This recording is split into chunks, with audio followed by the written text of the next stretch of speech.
Hey guys, Jason here for Chart Guys. We're looking at TCG trades. This is a video series that features, well, let's call them call-outs inside the Chart Guys community where people say there's a ticker, here's a setup, and it's an idea that you need to look at the chart, make some decisions, and use your technical analysis to try and plan your own trades. So I'm going to walk through each of these. I'm going to talk about when they were posted, what we were looking at in the conditions, and what came out of them, and whether or not they were profitable or not. So the first one we're going to look at is NUGT on the 5-minute time frame. This was posted at 8:15, and it was a 5-minute bull flag on NUGT. So what we'll do is we'll go to the last candlestick. This is the open of the candlestick, and everything preceding that has a perfect setup for a 5-minute bull flag. We didn't get execution, and instead we saw this negate pretty much right after that post was made. So how do you recognize when a bull flag is negated? Well, in this case, it was a big spike in volatility and a drop. So if we go to the 2-minute time frame, it makes a lot more sense. Here's that pull. We get our nice tight consolidation pattern. Our 5-minute candle opens, and almost immediately we see that drop. So what happens is we get price action outside that contained range. And because we see that break to the downside, that negates that nice little range setup that we see manifest as a 5-minute bull flag. So we get the big drop. We see a low at 40.83. We see a bounce up against that resistance, that trend line resistance from that contained action on the 5. And we go back to set a new low at 40.64. And really, all we need to do is focus on that drop because that negates what should have otherwise been a nice pop to the upside if we had a good execution on that 5-minute bull flag. So recognizing when your patterns emerge and recognizing when they negate is very critical in technical analysis. Good setup, good identification, but just no execution. And we need to recognize when we're not going to have that execution and plan it accordingly. All right, taking a look at ROKU, the beast that doesn't stop. We're looking for a nice bull flag continuation after this hourly pop to the upside. We had hourly inside bar, and really that was what it was all about. A bull flag is a nice continuation pattern if you get it. And we would hope to get that sort of action here, but there was a big drop on the loss of 143.59 inside bar break to the downside, bouncing off EMA 12. Let's go to the 5-minute time frame and see what that looks like. And you can see that we have that 144.73. We come down, we find support at 143.59, and then we stay contained between that range and the 5-minute EMA 12. So if we had stayed inside this range a little bit better, it would have manifested itself more in an EQ form, but we got the big drop. We lost 143.59. We saw a 5-minute bear flag to continuation, and that just breaks the narrative for this whole trading range and really sets the precedent up for continued downside. And we got that low at 141.52.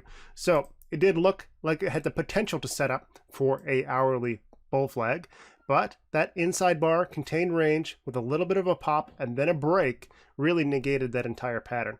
What we would want to see if we're going to stay inside that flag would be more contained action. And let's even be a bit more generous and draw it in like this. If we have that flag, we're going to stay inside that pattern. We may even break an inside bar, but it's not going to go very far because what we want to see is that contentious fight between bulls and bears. We don't want any one party to be as strong enough to move a candle this distance after a move to the upside. That shows that bears are in control, bulls are exhausted. All right, guys, we're taking a look at OSTK. This one was beautiful. It was just an inside bar daily bear break post. That's all I read. Jumped over to the chart, looked at it, and easy play. On the 5-minute time frame, right out of the gate here, we saw a loss of 19.56. And if you go to look at the 2-minute time frame or even a smaller time frame, you can see there was some minor hesitation at this point. I believe that there was a level around 1960 on the 15-second time frame, something like that. You can see a couple of touches here acting as support. As soon as that was lost, we saw big volume coming in and a big drop. So nice short on the break of that inside bar level with absolutely minimal support at 1956. And then we got a couple of good opportunities here on the 2-minute time frame. I like this one in particular. Around 10 o'clock, we saw someone post, we're oversold on multiple time frames on OSTK. I looked at that and said, yep, this is a candidate for a bounce. It's not going to be a bounce until we start to see some volume and until we start to see some nice action. But we see an increase in bull volume, suggesting a little bit of a volume climax. And then I started watching this really, really tightly. I'm looking for some sort of signs of reversal here because, you know, we're oversold for quite a bit all the way down. If we go to the 2-minute time frame, we've been oversold since 10 o'clock. and we're looking to scale in around the bottom here. So I see this nice little hammer, I see some green candles, and I say, okay, I'm going to scale in, got stop loss at 16.94 just on the other side of this, and I'm going to have a target for a 5-minute EMA 12, because that's about as far as I would expect a bounce to go on this sort of drop. So 1742 was the highest that we got, and I think that actually was right on point for your EMA 12 5-minute bounce. So oversold multiple conditions, looking for a volume climax. Here it is on the 5-minute time frame, looking for 2-minute strength, scaling in, and a target for your exit right at that EMA 12, 1742, perfect rejection, and then a continuation of this 5-minute trend to the downside until bulls show up with a little bit of strength, crack through that EMA 12, and set a high at 1768. So these oversold bounce plays, pretty risky, but pretty reliable in a lot of ways. You just have to watch for that strength and be able to either scale in or take your losses and really capitalize on those targets. And EMA 12 in this case, and in most cases on 5-minute bounces, is a great target for you to utilize. So keep an eye on that. All right, here's one on WOW, Wide Open West. Someone actually just said wow in the chat room, so I decided, you know what, let's chart this anyway and see what happens. And it turned out to be somewhat interesting. Okay, so I would never trade this ticker. It looks incredibly illiquid, and I would probably accidentally own a good portion of the company, but the rules are the same everywhere. So here's a resistance, 510 double top, clear rejection after failing to break through that. We set a new low, 498, and then bulls really put on the speed this morning. They crack through that 510, they hit 514, and then they come down and establish a new support at 511. So when you can get through resistance like butter, and then have a base of support and prove that support on multiple candlesticks, it's very likely that you're going to continue to the upside. So a move from 511 to 522 and climbing. I wouldn't trade WOW, but it's amazing how the rules work everywhere. Technical analysis is a fantastic way to read the charts, understand levels, and if you want to learn how to do this, I want to teach you. So please come up to our website, TheChartGuys.com. Send me an email if you have any questions, and I encourage you to sign up and join us and the thousands of other people who enjoy doing this as much as I do. It's a great family, and we would love to have you.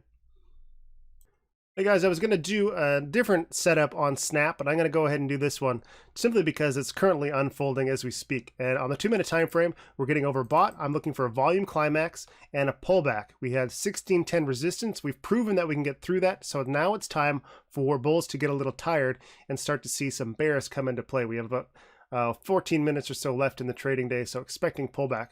What was the key for this one? A break of 15.99. So back here, we can see that 16 has been a key level for us multiple times today. And if we go and mark that in, let's go, just take 15.99. All right, it has been resistance, it has been support over and over and over again. It looks like bulls made an attempt here, but were hammered back down at 16.01 and then reproved 15.99 as a resistance. We came up on the 2-minute time frame. We've had multiple attempts at this level, still setting higher lows and grinding that resistance, finally able to smash through. The real key, volume. Look at this picking up. We have increasing bull volume, bear volume is staying the same, and finally we get this big breakout. We see this little bit of volatility and then just a straight shot sitting up at 16.11 right now. So just above this resistance and trying to back test it as support. If we go to the 15-second time frame, we might get a little bit more information here. Here we can see that little bit of volatility setting up a 15-second EQ. I've never really watched a 15-second EQ before, but the rules are the same. So keep an eye on this. See if bulls have the strength for continuation, or are they going to play inside this range that they've established between 16.08 and 16.11.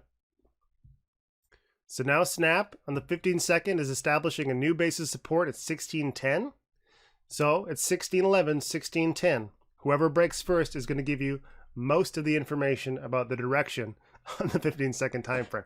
And then that will correlate to something on the 2-minute time frame. If we lose the support, we're going to probably stay inside, and there it goes. We lost that key support on the 15-second time frame, and we're getting that 2-minute pullback that we expected following that big volume climax.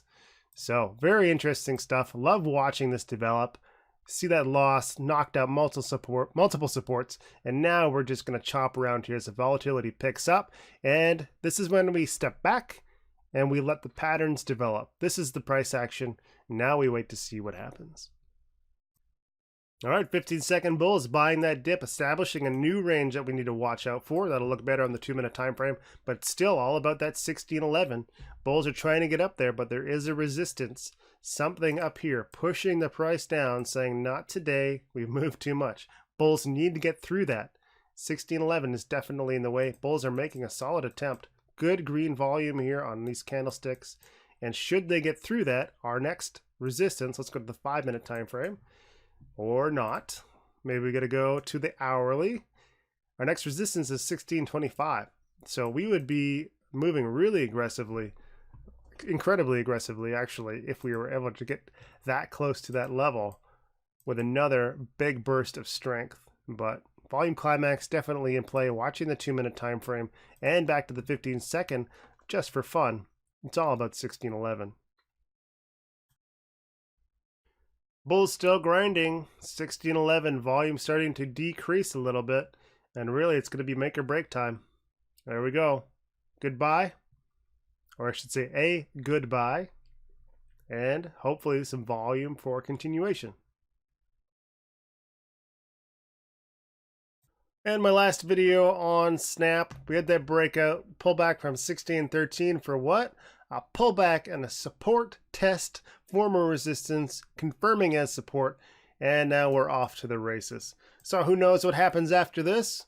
But we will see. 4 minutes left in the trading day. Thank you for watching. And again, I want you to learn how to do this. I love doing this. I want to teach you. So please check out TheChartGuys.com and give us a shot.